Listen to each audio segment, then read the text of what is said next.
준비되셨습니까? 네. 우리는요 2025년을 시작하면서 계속해서 창조론을 주제로 시리즈 이렇게 설교를 진행 중인데, 혹시 이 창조론 설교를 들으면서 설교자 목사님이 3장에 너무 오랫동안 머물러 있다고 생각하시는 분들은 없으신지요? 아무 생각이 없어요? 네. 아담과 하와의 이 범죄 사건을 다루면서 죄에 대해서 너무 많이 언급하고 있다고 생각하는 그런 분들은 없으신가요? 예배 전에 우리 지체가 지난주 말씀 너무 길었어요. 그래서 제가 안 그래도 그런 것 같아서 오늘은 조금 줄였어. 몇 페이지세요? 막 그래요. 제가 이렇게 이 부분들을 심도 있게 다루는 데는 다 이유가 있습니다. 현대인들의 어떤 조급증과 죄에 대한 메시지를 싫어하는 것을 고려하면 앞서 제가 질문했던 것들을 생각하시는 분들이 계실 수 있다고 생각해요. 특별히 여러분들과 같은 청년층들, 청소년층들은 좀 더 그럴 수 있다는 생각도 들었습니다. 저도 그래서 가볍게 다루고 넘어가고 싶은 그런 유혹을 받기도 했습니다. 그러나 이 부분을 쉽게 다루고 넘어갈 수 없는 이유들이 있습니다. 먼저는요, 인류의 모든 문제의 근원이 아담과 하와의 범죄로 말미암은 것이기 때문이고, 이 문제의 근원을 안다는 것은 매우 중요하기 때문입니다. 그것을 제대로 이해할 때만이 하나님이 말씀하시는 그 죄가 무엇인가를 우리가 정확히 알 수 있습니다. 다음으로 아담과 하와의 범죄에 대한 이해가 없이는 오늘날 우리 가운데 일어나는 상식을 벗어난, 상상을 초월하는 이 죄의 현상들을 우리가 제대로 이해할 수가 없기 때문입니다. 만일 이것을 정확하게 이해하지 못한다면 죄를요 우리가 피상적으로 바라보게 될 것입니다. 그러므로 이 사건에 대한 정확한 이해를 우리가 가질 때만이 왜 인간에게 구원이 필요한가를 알게 되고, 구원을 위해서 예수님이 왜 필요한가 이것을 제대로 알게 되고, 그러할 때 진정으로 그분을 믿고 의지하는 참 믿음을 우리가 가질 수 있기 때문입니다. 가령 환자들을 진료하고 치료하는 그 의사가요, 환자가 싫어하고 힘들어한다고 해서 치료를 멈출 수가 없듯이 여러분들의 그 영혼을 맡겨주신 목회자로서 사명을 감당하고자 신앙에 있어서 가장 중요한 기초 부분을 가지는 이 창조론과 그 안에서 모든 인생의 문제의 그 근원이 되는 제 문제 부분을 심도 있게 다루려고 하는 것이니까 지루하다고 생각하지 마시고 함께 이 기초 작업을 잘 마무리해서 사실을 믿는 믿음을 소유하고 또 처음이 좋았던 그 모습을 기억하면서 하나님의 형상으로 디자인이 되어진 자존감을 세우고 또 창조주이시자 구원자 되시는 그 예수 그리스도, 그분을 더욱 깊이 알아가고 만나가면서 그분을 향한 그 참 믿음과 신앙을 고백하면서 살아가는, 또한 우리의 다음 세대들, 여러분들의 다음 세대들에게도 주가 그리스도시오 살아계신 하나님의 아들이시며 우리의 창조주시고 구원자 되심을 전달해 줄 수 있는 우리 DRC의 가족들이 되시기를 소망합니다. 네. 아멘. 이것이 우리 DRC의 존재이고 사명인 줄 믿습니다. 아멘.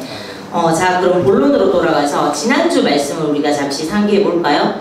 우리는 지난주 죄가 무엇인가에 대한 부분과 그 해결책까지 함께 나누어 보았고, 창세기 3장부터 죄가 들어옴으로써 인간의 실패 그리고 긴 어둠의 역사가 그렇게 인류 역사 속에 드러워졌다 하는 것을 확인을 했습니다. 기억나시죠? 처음 듣는 이야기인 거 아니죠? 아니죠? 네. 인생에는 많은 문제들이 존재를 하는데 그 문제들의 근본 원인이 뭐였습니까? 뭐였다고 했죠? 네, 바로 죄였습니다.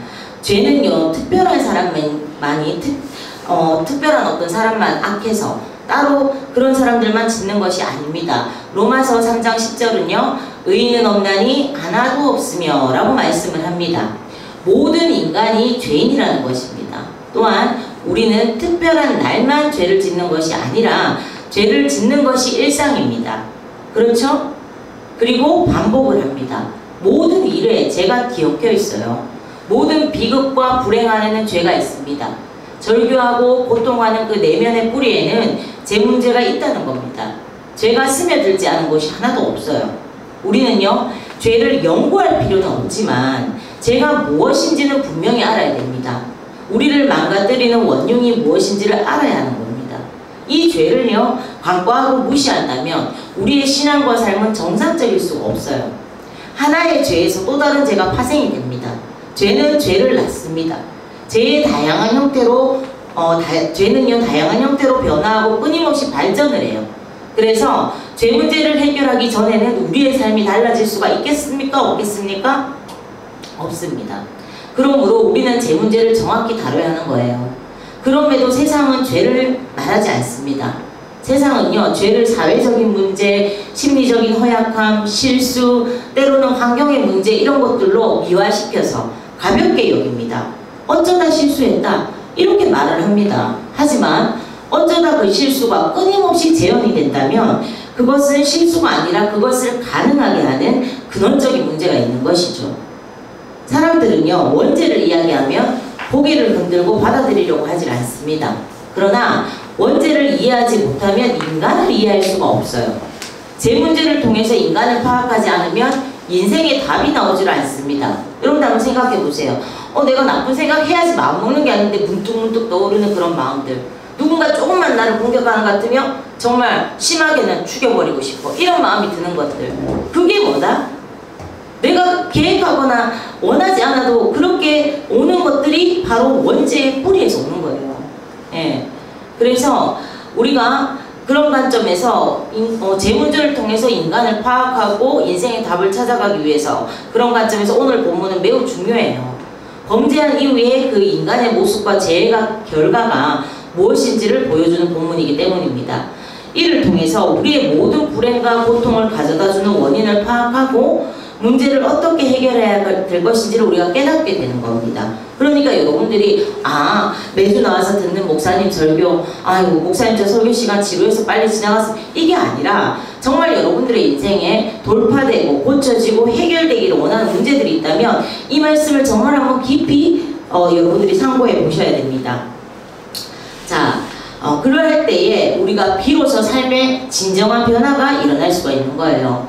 이번 주와 다음 주에 걸쳐서 죄의 결과와 그것에 대한 하나님의 결정, 즉 어떤 판결을 내리셨는가, 이 부분들을 우리가 살펴보고자 하는데 오늘은 죄의 결과에 대한 부분을 먼저 살펴보고 그 내용을 다뤄보겠습니다. 인간의 첫 범죄, 즉 원죄로 인해서 하나님과의 관계는 물론 인간 본성 자체의 변화가 초래됐어요. 즉 죄로 인해서 인간의 지적, 도덕적, 신체적 그런 능력이 영향을 받아서 아까 말씀드렸던 것처럼 본성 자체가 타락하고 부패하게 됐습니다. 지금부터 그 결과를 우리가 좀 더 자세하게 살펴보도록 하겠습니다. 첫째, 하나님과의 친밀한 그 사랑의 관계가 파괴되어 버렸어요. 범죄하기 전에 아담은요 하나님과 개인적이고 친밀한 그런 관계를 가지고 있었습니다. 그러나 범죄 후 아담과 하와는요 하나님이 두려워서 숨어버리는 그런 존재가 되었고, 범죄로 인해서 하나님에 대한 왜곡된 인식을 하게 되어서 하나님과의 관계를 상실했고 그분의 사랑을 잃어버렸습니다. 영을 통해서 생명의 근원이신 그 하나님과 연결이 되어 있던 그 인간은 죄로 인해서 하나님과 분리되어서 죽음의 그런 상태가 되었고, 영으로 하나된 하나님과의 그 분리로 우리의 영적인 부분들도 사단의 영향권에 일정 부분 들어가게 됐어요.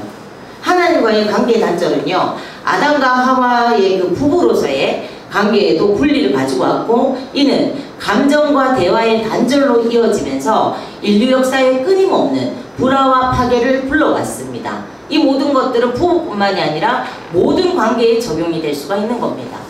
사단이 약속한 것처럼 하나님과 동등하게 되기는커녕 그들은 하나님과 분리가 되었고, 이는 곧 생명과 축복으로부터의 분리였어요. 둘째, 정말 심각한 문제인데 자기 자신과의 관계가 깨어져 버렸습니다. 범죄 이후에 인간은요 부정적인 감정의 지배를 받게 됐어요. 이전에 그들은 벗었지만 부끄러워하지 않았죠. 그러나 죄를 짓고 나서 수치심이 그들을 지배하게 되자 그들은 자신의 벗은 몸을 수치스럽게 여기게 되었습니다. 더불어 이 죄는요 인간을 타인과 비교하고 자신을 부정적인 그런 시각으로 바라보게 해서 자존감의 상실을 가지고 왔어요. 그래서 요즘은 자존감이 높은 사람보다 뭐가 많은 사람이 많아요? 인간 세계에 열등감. 그죠? 나는 저 사람보다 열등한 것 같아. 이런 것들을 생각하게 하고 가지게 한 것들이 이 모든 것에서 왔다는 겁니다. 그리고 영원히 만족하지 못하는 자아의 모습을 갖게 돼서 여러분들 한번 내 모습 어떤가 한번 생각해 보세요. 아무리 많은 것들을 가져도 만족하지를 못하고 끝없이 무언가를 추구하는 그런 존재가 되겠습니다. 여러분들 어떠세요? 내 모습은 그렇지 않습니까? 미움, 다툼, 시기, 질투, 욕심, 교만, 분노 등 이런 부정적인 감정들이 함께 들어와서 삶이 기쁨에서 괴로움으로 변하게 되었습니다. 감정을 조절할 수 없게 되었고 육체를 통제하지 못해서 그 욕구를 따라서 살게 되었어요.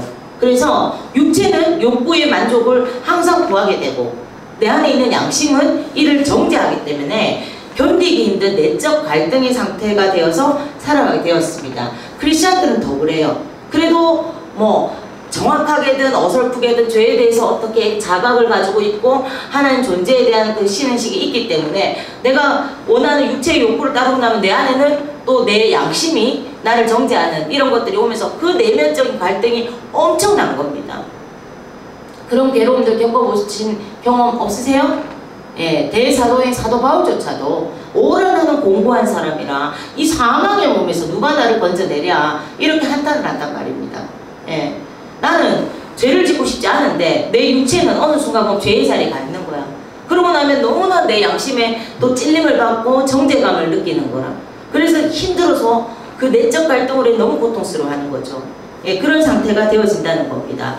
셋째, 타인과의 관계의 깨어짐이에요. 죄로 인해서 인간은 책임을 전가하는 그런 존재로 전락을 했습니다. 또한 서로가 경쟁자가 됐고 동정심을 상실하게 됐고 권위를 배격하고 사랑과 긍휼을 상실했습니다. 넷째, 두려움 속에 살게 됐어요. 죄로 인해서 하나님과의 관계가 깨어지고 나자 전적으로 선하시고 사랑이신 하나님의 임재 앞에 숨어버리는 두려움을 가진 존재가 되었습니다. 범죄 전에 하나님은 아담이 하나님의 창조물들의 그 이름을 짓는 동안 옆에서 흐뭇하게 그렇게 지극히 바라보셨고 에덴 동산을 함께 거니시기도 했어요. 이게 잘 이해가 안 된다면 한번 아버지하고 관계가 좋다, 부모하고 관계가 좋다. 그러면 내가 뭔가를 할 때 부모님이 아주 흐뭇하게 사랑스럽게 지켜보시는 거죠. 그죠? 그런 관계였다는 거예요. 그리고 또 부모님하고 친밀할수록 대화도 많이 하고 산책도 막 손잡고 다니고 그런 모습이었다는 겁니다. 그런데 여러분들도 실제 육신의 부모님과 관계가 안 좋으면 어때요? 계속 뭔가 여러분들이 잘못을 했어. 그러면은 아버지 어머니 눈을 피해서 뭔가 숨게 되고 대화를 거부하게 되고 그렇게 되잖아요. 그렇게 돼버렸다는 겁니다. 예. 그러나 그렇게 죄가 들어온 이후에 하나님은 아담에게 더 이상 친밀한 사랑의 대상이 아니라 두려움의 대상이 돼버렸어요. 하나님을 잃어버렸기 때문에 세상의 모든 것들이 두려움의 대상이 됐습니다. 그래서 그 결과가 지금도 나타나고 있죠. 돌도 섬기고 나무 앞에서도 절하고 하늘의 별과 달도 숭배의 그런 대상이 돼버렸어요. 하나님의 창조물로서 우리보다도 더 하급한 그런 대상 앞에서조차 두려워하는 그런 연약한 존재가 되어버린 겁니다. 이 시간 우리가 분명히 알아야 할 것은 두려움은요, 여러분들 감정의 영역이 아니라 명백한 죄라는 것입니다. 그 감정 아닌가요? 한번 보십시오. 우리는 지금까지 마치 이를요 동정받고 보호받아야 할 것 같은 마음의 상태다 이렇게 생각을 하지만 실상은 죄로 인해서 하나님과 관계가 깨어지면서 생겨난 것으로 내가 내 삶의 주인이 돼서 내 뜻대로 살려고 하는 그 죄의 뿌리이고 하나님이 없는 삶 속에 오는 부정적인 감정이 뭐다? 두려움이라는 겁니다. 그래서 성경은요 두려움은 하나님이 우리에게 주신 마음이 아니라고 분명히 말씀을 합니다. 요한 1서 4장 14절에서는요 사랑 안에는 두려움이 없고 온전한 사랑이 두려움을 내어쫓나니 두려움에는 형벌이 있음이라 두려워하는 자는 사랑 안에서 온전히 이루지 못하였느니라 라고 말씀을 하고요. 에레미야 29장 11절에서는 여호와의 말씀이니라 너희를 향한 나의 생각을 내가 아나니 평안이요 재앙이 아니니라 너희에게 미래와 희망을 주는 것입니다 라고 하나님의 본뜻, 하나님의 본심을 전하고 있습니다. 그렇습니다. 하나님이 우리에게 주신 것은요 오직 능력과 사랑과 절제하는 마음입니다. 또한 능력은요 하나님이 나와 함께 하신다 그런 믿음에서 오는 거예요. 어린아이가 자기 혼자 다니면 두렵지만 든든한 아버지, 든든한 엄마의 손을 잡고 다니면 동네 친구들 누구 앞에서도 두려워하지 않는 것처럼 말이죠. 그러나 두려움은 우리가 앞으로 나가지 못하게 하고 우리의 속사람을 약하게 해서 작은 고난만 와도 감당하지 못하고 무너지게 합니다. 하나님께서 나와 함께 하신다는 믿음을 가지고 나아갈 때만이 우리는 두려움을 이기고 담대함을 가지고 승리하게 된 줄 믿습니다. 아멘. 5번째, 신라권입니다. 하나님은요, 아담이 선악을 알게 되어서 그가 생명나무 실과도 먹고 영생하게 될까 해서 그를 에덴에서 쫓아내시고 에덴 동산 동편에 그룹들과 두루 도는 그런 화영검들을 두어서 생명나무길을 지키게 하셨습니다. 그룹은요, 하나님의 임재와 거룩함을 나타내고 화영검은 의로우신 하나님의 공의로운 통치를 의미를 합니다. 실상 낙원에서의 이 추방은요, 전적으로 하나님의 은혜이며 자비였어요. 쫓겨난 게 무슨 자비고 은혜죠? 보십시오 여러분, 죄인이 되어버렸어 이미. 근데 죄인이 된 상태로 영원한 저주에 들어가지 않게 하시려고 화영검을 둘러서 보호의 울타리를 치신 겁니다. 하나님은요, 우리가 영원한 고통 가운데 놓이는 것을 원치 않으셨어요. 그래서 화영검을 둘러서 생명나무 열매를 먹지 못하도록 해서 우리로 하여금 다시 하나님의 자녀로 기쁨 가운데 살아갈 희망과 그 기회를 주시고 싶으셨던 것입니다. 죄인의 모습이 되어버렸는데 이 모습으로 인생 100년도 못 사는 인간들이 얼마나 많은 그런 고통 가운데 지내는가를 생각해 볼 때 이런 고통스러운 삶을 여러분 영원히 살아야 한다. 그것은 가장 큰 벌일 것입니다. 만일 인간이 범죄하여서 타락한 상태에서 생명나무의 열매를 먹어서 영원한 생명을 얻었다면 인간은요, 영원히 악한 존재가 되었을 것이에요. 에덴 동산을 나온 아담은요, 땀과 수고와 고통 속에 살게 되었고 영적으로 죽은 존재인 인간은 원죄로 인해서 다시는 에덴에 들어갈 수 없는 그런 존재가 되었습니다. 우리를 멸망시키고 하나님과의 관계를 단절시키려는 그런 존재에게 우리의 욕망을 내어줄 때 하나님은요, 우리가 스스로를 구원하기 위해 안간힘을 쓰는 그런 노력들을 방해하시기도 하시고 때로는 우리가 하나님께 돌아오길 원하셔서 고난의 시간들을 지나가도록 허락하시기도 합니다. 에덴을 이렇게 영원히 잃어버린 후로 오랜 세월 많은 사람들이 하나님이 없는 그들 나름대로의 방식대로 낙원을 찾고자 하였지만 지금까지 찾지를 못하였어요. 이기적이고 자기중심적이고 탐욕스럽고 자신에게만 관심을 가지는 인간은요, 죄인의 상태로 머물러 있는 한 절대로 낙원을 회복할 수가 없습니다. 범죄한 순간 이러한 현상들이 즉각적으로 일어났고 이로 인해서 앞서 말한 많은 깨어짐과 끔찍한 결과들이 동시에 일어났습니다. 이 과정을 본문을 통해 좀 더 자세히 살펴보겠습니다. 앞전에 하나님께서 금지하신 선악과를 따먹고 부끄러워 숨은 아담에게 아담아 내가 어디 있느냐라고 질문하셨던 본문을 우리가 살펴보았죠? 네, 오늘 본문은요, 그 다음 질문입니다. 11절에 이르시되 누가 너의 벗었음을 내게 알렸느냐, 내가 내게 먹지 말라 명령한 그 나무 열매를 내가 먹었느냐, 이렇게 말씀을 하십니다. 하나님이 질문하신 그 의도는 동일합니다.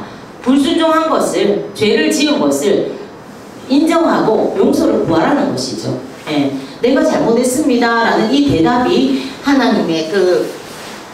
하나님의 질문에 대한 아담의 정직한 그런 반응이었어야 돼요. 죄를 지었다고 고백하고 용서를 구했다면 간단할 그런 문제를 불행하게도 아담과 하와는요, 다른 반응을 합니다. 12절에 아담이 이르되 하나님이 주셔서 나와 함께 있게 하신 여자 그가 그 나무 열매를 내게 줌으로 내가 먹었나이다. 이렇게 아담이 대답을 해요. 이 말을 우리가 자세히 보면 아주 질이 안 좋은 그런 대답입니다. 예, 예를 들어서 남매가 있어요. 무슨 잘못을 했어. 그런데 예를 들어 오빠한테 동생이 엄마가 절대 하지 마라 하는 것을 동생이 하자 그래서 했다고 칩시다. 그럼 오빠한테 이제 엄마가 부모님이 나중에 알게 돼서 너 이렇게 잘못했어? 이렇게 물으면 가장 먼저 나와야 되는 건 이렇게 해서 잘못했습니다 하는 자기의 그 잘못에 대한 인정과 용서를 구하는 것이어야 돼요. 근데 어떤 모습이에요? 아니 엄마가 나와가지고 내 동생이 되게 했는데 쟤가 나한테 이렇게 하라 그래서 내가 그렇게 한 거야. 그래서 난 잘못이 없어. 아담이 딱 이런 모습이었다는 거예요. 인간은요, 자기가 지은 죄를 솔직하게 인정하지를 않습니다. 자신의 죄를 부정합니다. 여러분들은 어떻습니까? 어떻게 부정을 합니까? 대부분 책임을 다른 사람에게로 돌립니다. 아담은요, 자신의 죄를 하나님과 하와에게로 돌려버려요. 이것은 어떤 모습입니까? 먼저는 하나님께 책임을 전가하면서 이어 자신의 아내에게도 책임을 떠넘기는 그런 모습입니다. 예. 당신이 나한테 여자를 주시지 않았다며 죄를 짓지 않았을 것인데 당신이 준 여자가 나에게 주어서 먹었습니다. 그러니 이 모든 것의 원인은 당신에게 있어요. 하나님 당신이 실수하신 것입니다. 라고 교묘하게 말합니다. 이것이 말입니까? 방구입니까? 예? 언제는 내 뼈 중에 뼈요. 내 살 중에 살이다. 그렇게 좋아했던 그 아내에 대고 하나님이 여자를 왜 만들어줘서 내를 죄를 짓게 했습니까? 이 말이에요? 예? 여기서 중요한 것은 아담은요, 그 문제 가운데 자신을 쏙 빼버려요. 오늘날도 마찬가지입니다. 선악과 사건에 대해서 사람들은 하나님 탓으로 돌리고 싶어 해요. 여러분들도 그런 생각 해보신 적 없어요? 전지전능하시고 모든 것을 아시는 그 하나님이 왜 이 모든 것을 아셨을 텐데 선악과를 만들어 놓고 따먹게 하셨는가? 하나님이 의도하신 것은 아닌가? 우리의 실패가 아니라 하나님 당신의 실패 아닙니까? 이렇게 따지고 싶어 한단 말입니다. 문제의 원인을 다른 쪽으로 돌리는 거예요. 이것은 죄를 지은 인간의 특성입니다. 소위 말해서 사고는 자기가 쳐놓고 남 탓을 할 때가 많다는 거예요. 예. 하다못해 자기 컵 하나를 깨트려도 이거에 대해서 내가 깨트려서 잘못했네 이것이 아니고 왜 컵을 거기 놔둬가지고 왜 내 이 손이 미끄럽도록 그렇게 컵을 관리해가지고 이렇게 나오는 게 인간이라는 겁니다. 예. 무엇이든 크고 작은 일을 할 수 있는 대로 변명으로 둘러대죠. 이 원인 제공을 하나님을 지목하면서 자신의 죄를 부정하려고 합니다. 이것은 완전한 책임 전가입니다. 인간은 철저히 자기의 죄를 합리화하고 자기 정당성을 내세웁니다. 여러분들은 그러신 적 없어요? 어떤 잘못을 지었을 때 바로 제 잘못입니다. 제가 잘못했습니다. 인정을 하세요. 아니면 누구 탓을 대고 누구 환경을 핑계대고 이렇게 하세요. 오늘 말씀 통해서 여러분들의 모습 돌아보면서 내 안에 어떤 죄성이 있는지도 한번 발견하기를 원해요. 이 아담의 주장에는요, 오히려 자신은 희생자야 하는 그런 뉘앙스가 담겨 있습니다. 그러니까 소위 요즘 말로 하면 피해자 코스프레를 하는 거죠. 예. 과연 그렇습니까? C.S. 루이스라는 천재적인 학자는요, 인간의 불행 5분의 4는 자기 자신이 직접적인 원인을 제공했다라고 말을 합니다. 인간은요, 이렇듯 자기 죄를 인정하기를 싫어해요. 예, 자기 잘못임에도 불구하고 하나님께서 그래서 하와에게도 내가 어찌하여 이렇게 하였느냐라고 물으셨어요. 하와도요, 아담과 대답이 똑같습니다. 남 탓을 하는 것이죠. 이것이 죄인들의 뭐다? 패턴인 것입니다. 특징은요, 자신의 행동보다 죄를 짓도록 부추긴 그런 사람들을 더 부각시키려고 해요. 그리고 거기에서 자신은 쏙 빠지려고 합니다. 혹시 이거 정말 내 모습인데 지금 부끄럽고 이런 분들은 없으세요? 그렇다면 은혜입니다. 죄를 깨닫게 해주시는 거니까요. 사람들은요, 나는 꽤 괜찮은 사람으로 만들고 다른 사람들은 악한 사람으로 만드는 그 일에 능숙해요. 이것이 우리의 모습입니다. 목사님, 저도 그럴 때가 가끔씩 있어요. 원하도 원치 않듯. 인간관계 속에서도 심심치 않게 다른 사람의 어떤 약점을 부각을 시키고 자신의 우월함을 증명하려고 하는 그런 모습. 자신이 이룬 어떤 업적이나 성과는 최대한 부풀리고 남이 이룬 어떤 성과는 깎아내리려고 하는 그런 모습도 심심치 않게 보게 되죠. 자신의 행동이 잘못되었음에도 상황을 받아들이지 않고 정당화를 할 수 있을 때까지 합니다. 예. 아이들을 키워보면 그런 모습들 정말 많이 나타납니다. 자신의 죄를 인정하지 않고 누구 탓, 환경 탓으로 돌려버릴 때가 많아요. 핵심적인 문제가 무엇입니까? 자신의 행동을 미화시키는 거예요. 될 수 있는 한 자신의 죄를 축소하고 가능한 한 자신을 빠져나가고자 합니다. 그리고 하는 말이 여러분들도 자주 해봤을 수도 있어요. 나는 어쩔 수 없었다. 이렇게 이야기를 해버려요. 그러나 여러분들 기억하세요. 죄는 누가 지었습니까? 아무리 다른 사람이 부추겼다고 해도 죄는 내가 지은 겁니다. 따라서 자신의 행동에 대한 책임은 자신이 져야 하는 거예요. 자신이 죄를 받아들였고 행했기 때문입니다. 누가 뭐라고 했던, 환경이 어땠던 자신이 그것을 받아들이고 행했다면 자신이 한 행동에 대해서 책임을 져야 돼요. 짐승들은요, 이 책임에 대한 개념이 없습니다. 짐승에게는 본능만 있기 때문입니다. 그러나 인간은요, 책임을 져야 돼요. 하나님이 우리에게 판단할 수 있는 능력을 주셨고 자유의지를 주셨기 때문입니다. 그런데도 죄에 대한 책임을 지지 않으려 한다면 그것은요, 내가 짐승이 되겠다는 선택과 같은 것이에요. 여러분들 기억하세요. 자유에는 책임이 반드시 따릅니다. 아담은요, 하와 때문에 죄를 범한 것이 아닙니다. 아담 스스로 자신의 위치를 잃어버린 거예요. 그는 오히려 하와가 뱀의 유혹에 넘어가지 못하도록 이끌어야 했어요. 아담은 제사장적 위치에서 책임을 진 자로서 자신의 역할을 다하지를 못했던 겁니다. 그러므로 인간이 가장 존귀할 때는요, 자신의 행동에 대한 책임을 질 수 있을 때입니다. 그러나 아담과 하와는 자신들의 행동에 대한 책임을 지려고 하지 않았어요. 무엇이 문제입니까? 야고보서 1장 14절에 오직 각 사람이 시험을 받는 것은 자기의 욕심에 끌려 미혹됨이니 라고 말씀을 합니다. 즉 자기 욕심 때문에 미혹받아서 죄를 지은 것입니다. 그러므로 하나님을 비난해서는 안 됩니다. 다른 사람에게 책임을 돌리면 안 됩니다. 누가 유혹을 했던 자극을 주었던 중요한 것은 내가 죄를 지었다는 거예요. 죄를 지었으면 인정을 하고 그 죄에 대한 마땅한 책임을 져야 돼요. 죄에 대한 이런 책임 전가를 하는 동안 무슨 일이 일어납니까? 문제는 죄를 제로 인식하지를 못하게 돼요. 죄를 제로 인식하지 못하면 죄 문제를 해결할 수가 없는 겁니다. 그러면 악순환이 일어나게 되어 있어요. 끊임없이 죄는 부풀고 커져서 결국은 나를 파탄시키는, 망하게 하는 그런 단계까지 가는 거예요. 여러분 기억하십시오. 중요한 것은 내가입니다. 내가 죄를 지었다 하는 고백이에요. 아담의 대답도요, 바로 이랬어야 돼요. 하나님께서 듣고 싶었던 대답도 바로 이런 대답이었을 것입니다. 예. 둘러대지 말고, 남 탓하지 말고, 정당화하지 말고, 합리화하지 말고, 변명하지 말고, 어떻게 해요? 내가 죄를 지었습니다. 라는 이 한마디.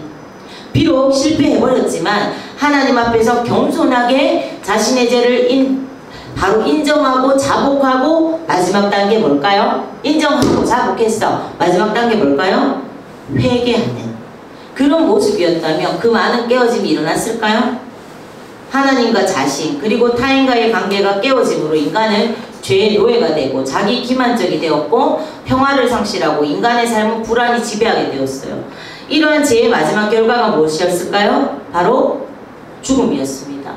범죄한 삶의 그 여정은 이제 죽음의 여행길이 되어버렸어요. 첫 번째로 인간은 육체적, 영적 죽음 아래 있는 존재가 되었습니다. 원래는 죽을 수 없는 상태에서 이제는요, 죽을 수밖에 없는 그런 존재로 전락을 한 겁니다. 건강하고 원기왕성한 그런 신체와 정신 모든 것들이 약해져 버렸어요. 그리고 영원한 죽음을 당해야 되는 그런 존재가 되었죠. 인간에게 죽음은요, 여러분들 원래는 당연한 것들이 아닙니다. 자연스러운 일이 아니에요. 원래 예정되었던 것들이 아니기 때문에, 자연스러운 일이 아니기 때문에 죽음이 다가올 때 누구나 고통스럽고 두려워하게 되어 있는 겁니다. 하나님은요, 사랑의 하나님이시지만 또한 공의의 하나님이십니다. 그분은 거짓이 없으시고 변개치 않으시는 분이십니다. 내가 먹는 날에 반드시 죽으리라 말씀하신 그대로 그분은 범죄자들을 에덴의 본향으로부터 추방하시고 하나님과의 그런 직접적인 교통을 단절하시고 그들에게 영생의 관문이 되는 생명나무에 나가는 것까지 금지하심으로 말씀하신 것을 이행을 하셨어요. 이처럼 뱀의 유혹에 넘어가서 선악과를 따먹은 인간들, 그들은 철저하게 대가를 지불해야 했습니다. 지금은 다를까요? 오늘 이 말씀이 아담과 하와의 말씀이 아니라 여러분들에게 주시는 말씀으로 받아야 합니다. 죄에는 뭐가 따른다고요? 대가와 책임이 반드시 따른다. 이것을 여러분들이 정말 인식한다면 죄를 한번 짓는다는 것을 굉장히 두려워하고 멀리하게 될 수밖에 없겠죠. 이 죄가 아무리 달콤해도 이 죄를 내가 지었을 때 반드시 이것에 대한 책임과 대가가 따른다. 이것을 미리 생각할 수 있는 사람이 지혜로운 사람입니다. 그래야만 죄를 피할 수가 있어요. 예. 뭐 어떻겠어? 이거 한 번쯤 이런 아니라는 생각이 나를 계속 죄의 구덩이로 끌고 가는 겁니다. 그런데 반드시 뭔가를 뿌리면 그것에 대한 싹이 나고 열매가 나듯이 여러분들이 죄의 씨를 뿌리면 죄의 열매가 맺히기가 되어 있습니다. 기억하십시오. 하나님의 볼살핌으로부터 영원한 생명으로부터 격리되고 말았어요. 이 아담과 하와도요. 이렇게 창세기 3장에는요. 인간이 그의 사는 날 동안 왜 이토록 수고하고 괴로워하고 결국에는 죽게 되는지를 설명해 주고 있습니다. 이것이 여러분들의 인생의 문제이기도 합니다. 이 모든 것이 인간이 넘지 말아야 했던 구별선을 넘어서고 이탈했기 때문이에요. 그래서 야고보서 1장 15절에는요. 욕심이 잉태한 즉 죄를 낳고 죄가 장성한 즉 사망을 낳느니라 라고 말씀을 합니다. 그렇습니다. 죄로 인해 인류는 현재까지 악한 세상 가운데 살아가고 있습니다. 그리고 하나님께서는요. 인간의 죄에 대해서 엄중한 그런 판결을 내주셨고 그 판결은 여전히 유효합니다.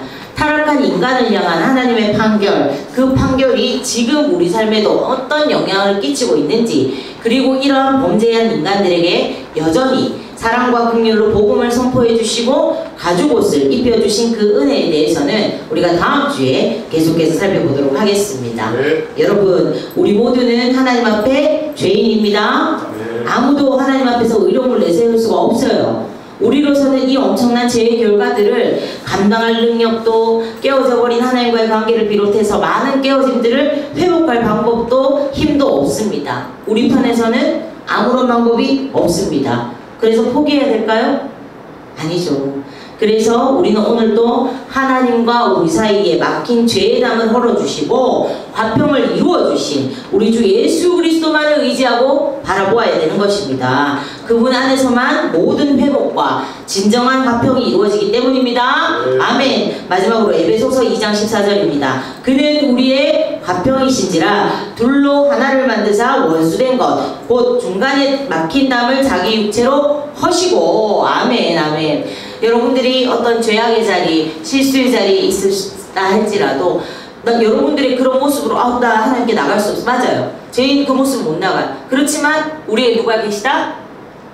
예수 그리스도. 그래서 하나님 보시기에 나는 완전 잿덩어리지만 내가 예수 그리스도를 의지하고 그 예수님의 보혈로 나를 돕고 그 보혈이 하나님 앞에 나를 의롭게 세우신다는 걸 믿고 나가면 하나님 보실 때는 딱 그 보혈이 나를 돕고 있어서 깨끗한 거야. 나는 여러분들 그 믿음으로 살아가야 되는 겁니다. 아시겠습니까? 네. 여러분들이 어떤 실수의 자리, 죄의 자리에 있을 때 마귀는 너 이런 죄 지었기 때문에 이제는 하나님과 멀어졌어. 너 하나님 너 사랑하는 이럴 때 여러분들 아니야. 나는 그런데 나는 예수님 의지해. 이래서 나는 예수님 필요해. 그리고 보혈로 나를 덮어주셨어. 이 믿음. 그러면 나는 더러워. 그런데 여전히 나는 죄인이야. 하지만 예수 그리스도의 보혈이 나를 딱 덮고 있으면 어떡해? 하나님 보실 때는 나는 깨끗한 사람이 되는 거예요. 이 비밀이 복음의 비밀입니다. 할렐루야. 우리가 의지했던 모든 헛된 것들 내려놓고 이 예수님을 의지하면서 또 승리할 수 있는 우리의 모든 DYC의 멤버들이 되기를 주님의 이름으로 축원합니다. 아멘.